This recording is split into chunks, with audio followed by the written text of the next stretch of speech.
Hi,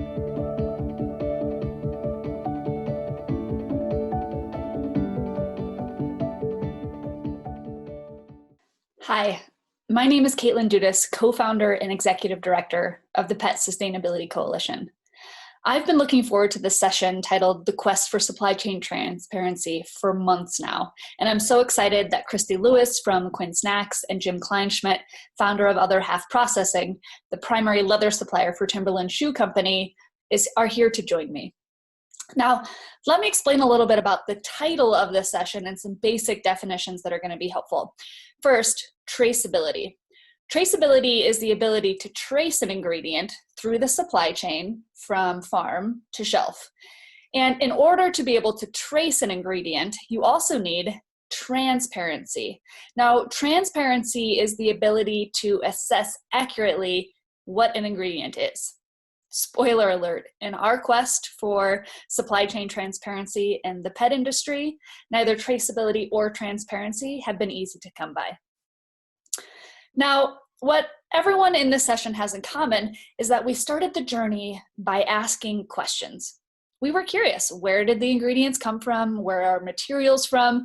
And then after learning, we started to ask follow-up questions. What would it take to improve the sustainability of our materials and our ingredients?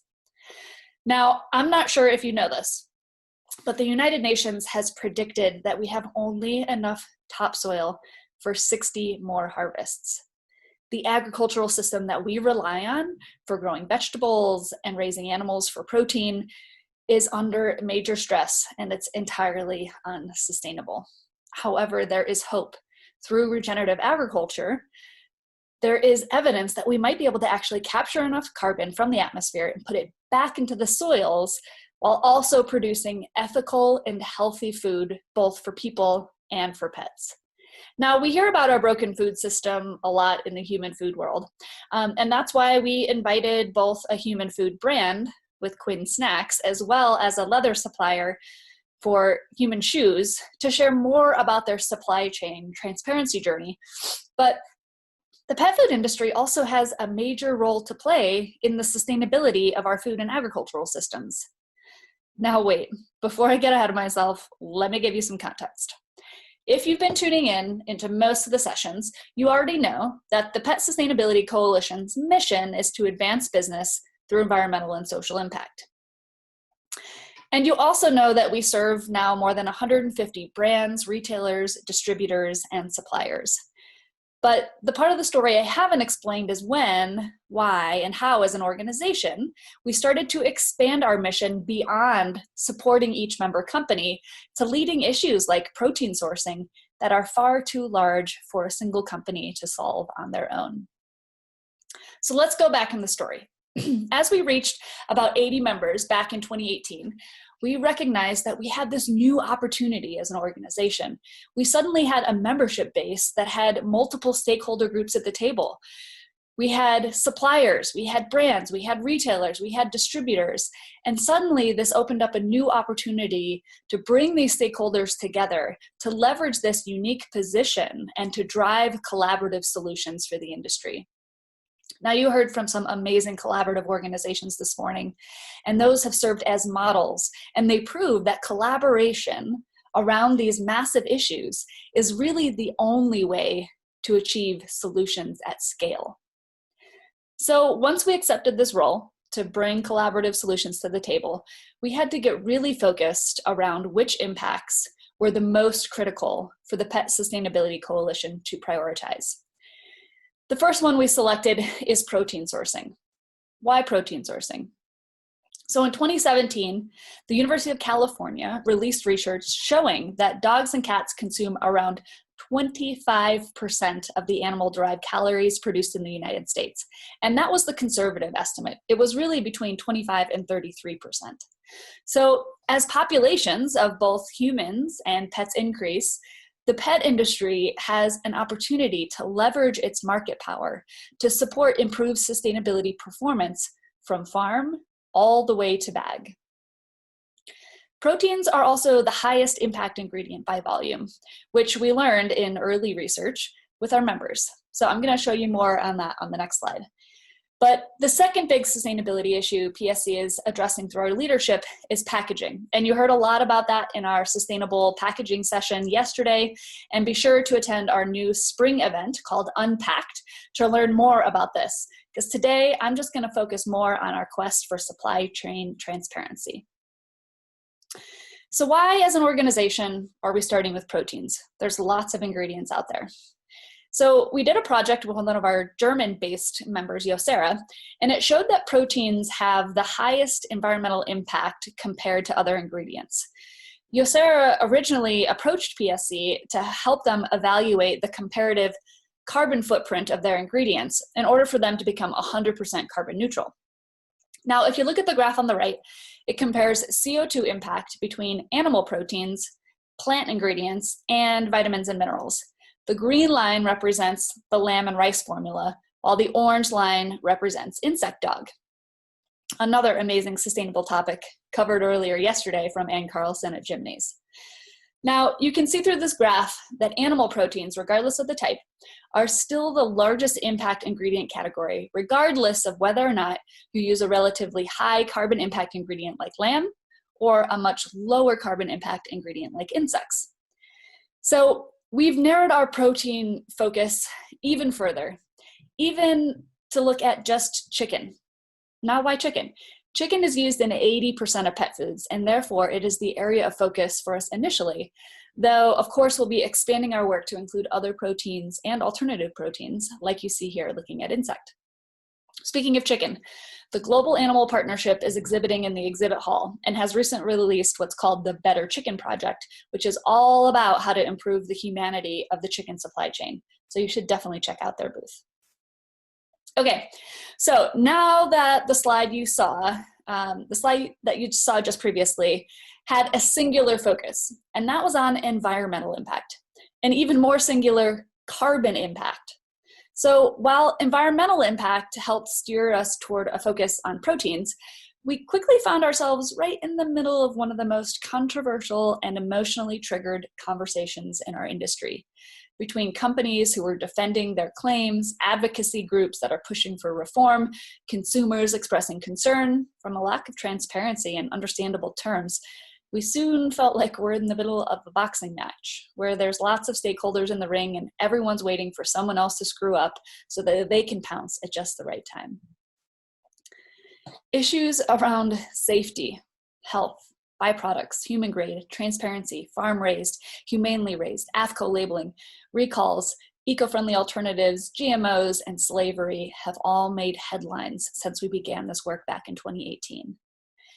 The Pet Sustainability Coalition's goal is to change the narrative, to move away from these lose-lose conversation where we pit one of these options against the other, and instead shift to a conversation that's backed by credible data around win-win solutions where ingredients aren't evaluated by a singular metric, but instead their contribution to a holistic sustainable sourcing solution for the pet industry. Now, to support this transition to this more holistic approach to sustainable sourcing, the Pet Sustainability Coalition is excited to share with you our 4-part framework that can be used to evaluate any protein type. The 4 areas in the model are: 1, environmental impact. That measures important impacts like deforestation, greenhouse gas emissions, land use, and water use. 2, social impact. That measures human sustainability, like safe working conditions, fair labor standards, and freedom from forced labor or slavery. 3, nutrition. Nutrition measures the sustainability of the nutrition provided, including nutritional composition, bioavailability, and digestibility. And then finally, number 4, animal welfare. Animal welfare measures the humane standards of production. That includes the health, but also the prevention of pain and distress and the promotion and comfort and natural behavior. Now, the environmental impact of an ingredient is an important factor that influences the sustainability because it directly influences whether or not that ingredient is going to be available within our finite planetary boundaries that restrict production. However, planetary boundaries aren't the only ones to consider. Our moral boundaries also require that the treatment of the workforce, covered in this social impact section of the model, and the treatment of the animals, covered in the animal welfare section of the model, are important to our ability as an industry to meet expectations from consumers who care deeply about animals of all kinds. So finally, pet food is only sustainable if it promotes a balanced diet for pets. So those that don't sustain the population of pets are by definition unsustainable. But secondarily, those that provide poor nutrition are likely to cause secondary environmental impacts related to things like veterinary assistance or supplements and medications, if those are used to start addressing these nutritional deficiencies. So the development of this holistic framework for protein sustainability is really just the first step in our quest toward a sustainable ingredient supply chain for the pet industry. This framework serves as a definition for our industry, which is the first phase of our roadmap, as you can see in the slide. As indicated, we originally released this 4-part model in late 2019, and in 2020 we are deep in the evaluation phase. You may have seen us present this work at Pet Food Forum just earlier this year. We're now exploring how commonly used proteins in our industry today perform across all 4 key factors of our model. We're currently underway with research with Kate Shoveler and her team at the University of Guelph to better understand nutrition and environmental impact in commonly used proteins. And this research is planned for release in January of 2021. In addition, we're asking a few key questions, like what are high-performing proteins or practices that could improve the sustainability performance, things like whole animal sourcing, for example.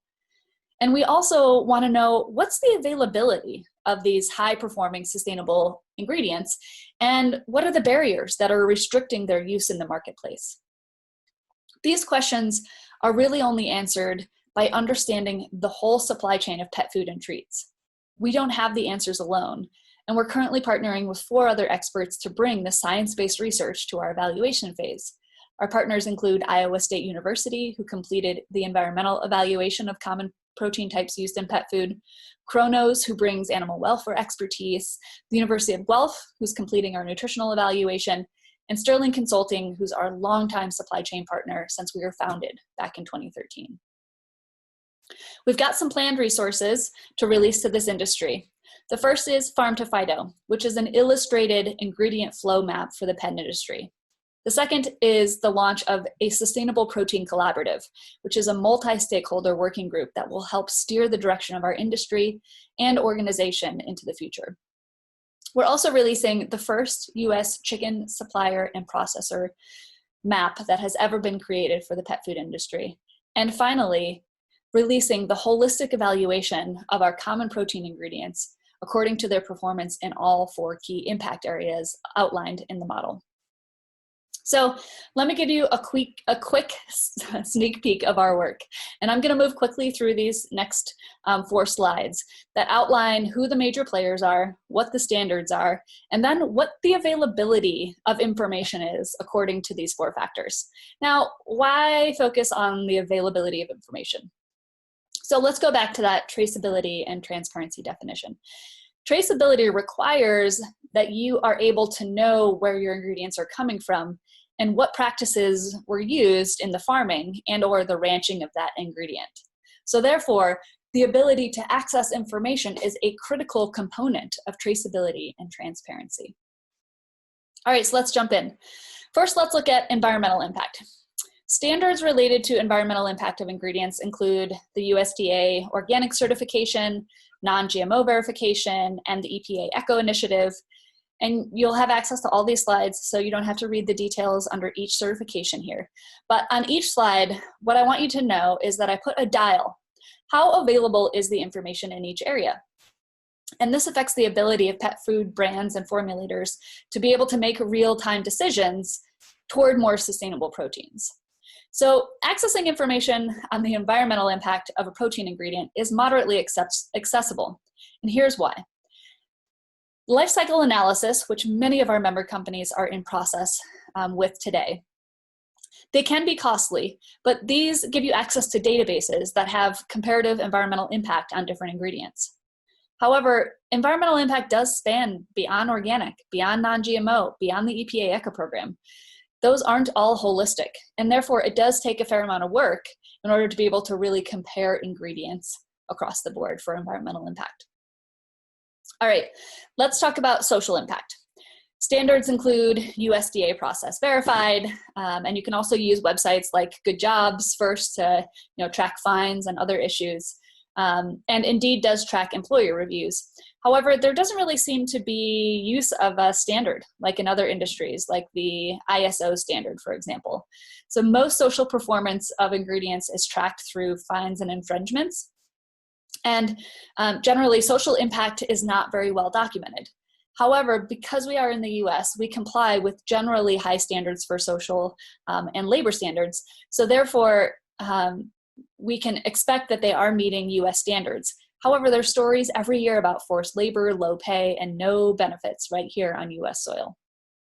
So overall, information on the social impact of ingredients is slightly lower than the environmental impact, since compliance with US labor standards is just generally assumed. However, once you get out of the United States, this indicator goes way, way down. And social injustices like slave labor are commonplace for many pet food ingredients like shrimp. All right, nutrition. So major players and standards around nutrition include AAFCO, EWG, and the Pet Food Institute.